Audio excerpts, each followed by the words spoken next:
Could Elon Musk become the first trillionaire in the world? That's going to be the topic of today's video.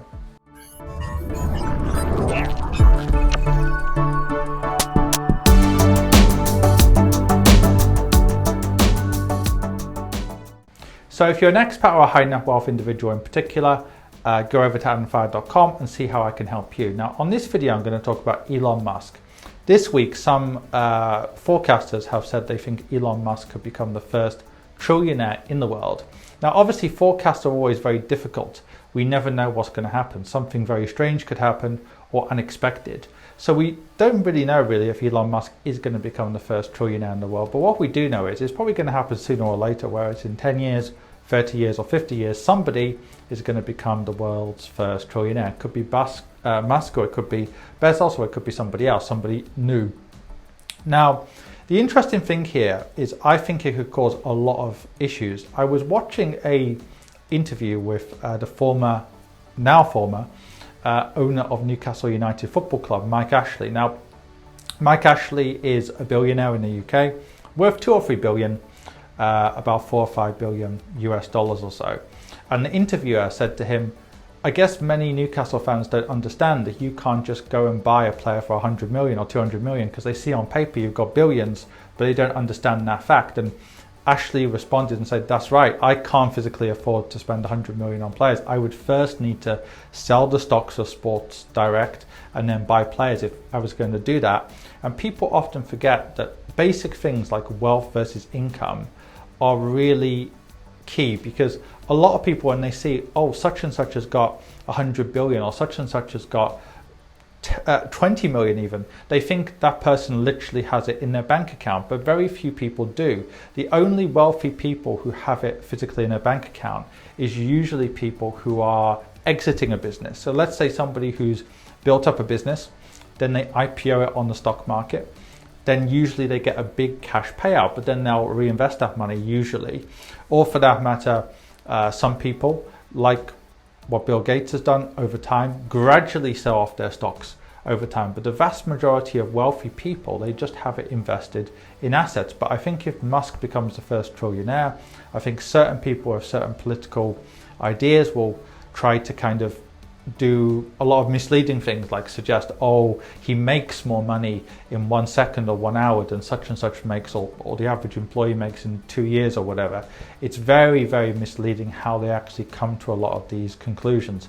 Basically, unrealized capital gains is not the same thing as realized capital gains. It's pretty simple. It's a bit like somebody watching this video who's making 50,000 a year, but their house has gone up by 50,000 a year in terms of the valuation that some random person puts on it.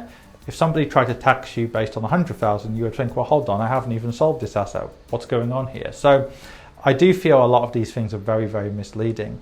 It reminds me of another British billionaire, actually, Alan Sugar, who's the basically is the front man of The Apprentice, the equivalent of Donald Trump, at least when Trump was doing it. And they asked him once, compared to a lot of wealthy people, you actually don't have that much money. If you look at like the Sunday Times rich list, the Forbes rich list and whatever. And Sugar responded, he says, yes, but the way how they calculate these things is a bit misleading, because I could write out a check for 100 million pounds today, but a lot of the people on that rich list couldn't do that, even if on paper they're worth 100 times what I am.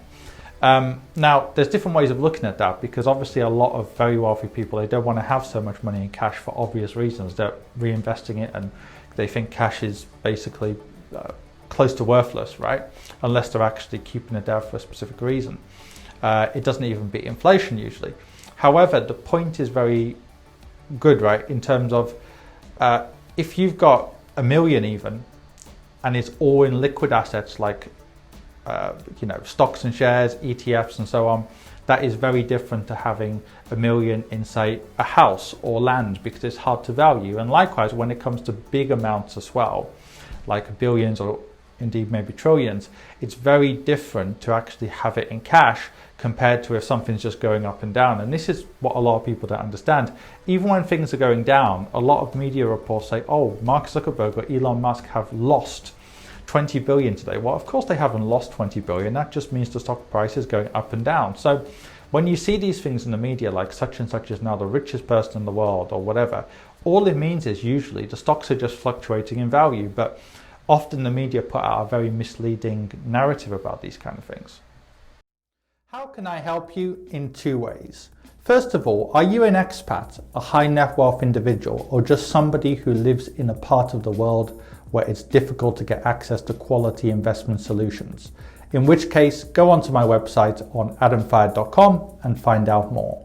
If you don't fit into any of those categories, then in which case there's a range of free material on my website, on this YouTube channel, and indeed on my Quora, where I get over 200 or have received over 231 million views in the last few years. And finally, if you want to actually read my thoughts in more detail, go onto Amazon and find my book on there.